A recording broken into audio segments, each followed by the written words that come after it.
Yes, the cat is out of the bag, and we're talking about the Sony a7 IV that was announced earlier this week. Now, for those of you that had a chance to play around with the pre-production models here on YouTube, I might be a little bit jealous of you. But anyway, there's lots to talk about. There's a lot of videos that are currently out there, so I'm not really going to talk about the specific specs of the a7 IV because you can find those on different websites and other videos. We're going to talk about 5 different oddball questions that I have that no one really asked about the a7 IV.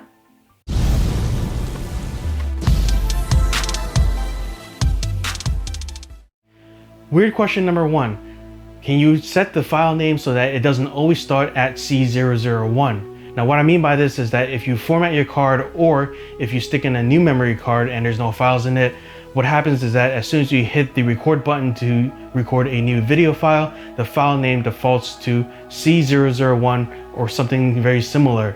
And that means you're starting at file number 1, and if you swap out your memory card for the same video project and you hit record again, you're going to start at file number 1.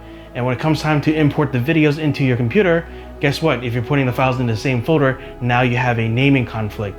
Another weird thing about this is that if you're recording videos and you have like a bad habit like me where you look through your videos and you delete certain ones, let's say you have files number 1 to 10, you delete number 5 and you hit record, guess what? Your next file won't be number 11. It's going to be 5 and then it'll jump to 11. So it kind of throws things out of order and makes things a little bit confusing. I know that doesn't apply to everyone because some people just shoot without deleting and then delete on the computer, which is probably a better way of doing it if space is not an issue. But for me, I found that it's a little bit odd that you can't customize the file name format. Weird question number 2.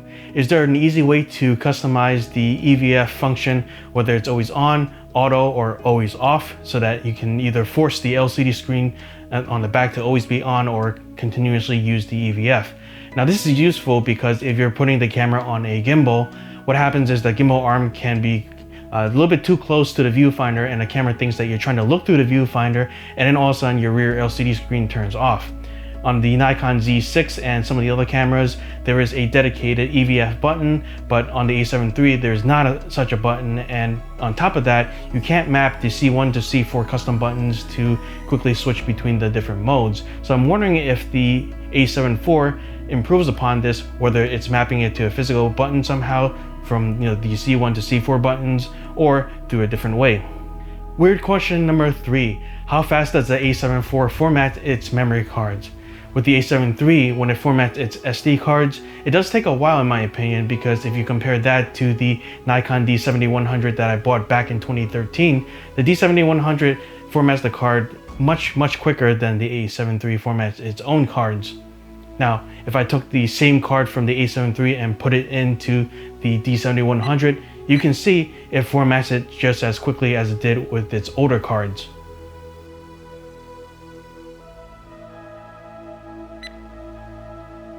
And just for fun, let's compare the formatting speed of the a7 III to another Sony camera that I have, and that is the Sony DSC-P52.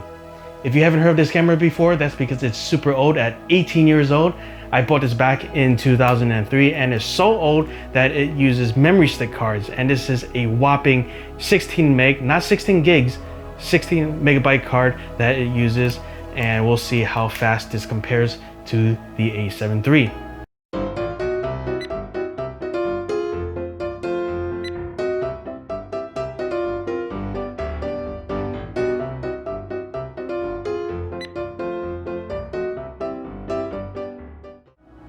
Weird question number 4.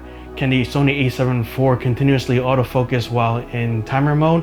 And the reason why I'm asking this question is because with the Sony a7 III, if I'm trying to take a picture from far away, so let's say the camera is on timer mode, it's on a tripod, if I hit the shutter release button, I have to pre-focus at a certain distance first and then count on guesstimating where I pre-focus and then walking into the frame before the camera takes a picture, and sometimes I miss focus.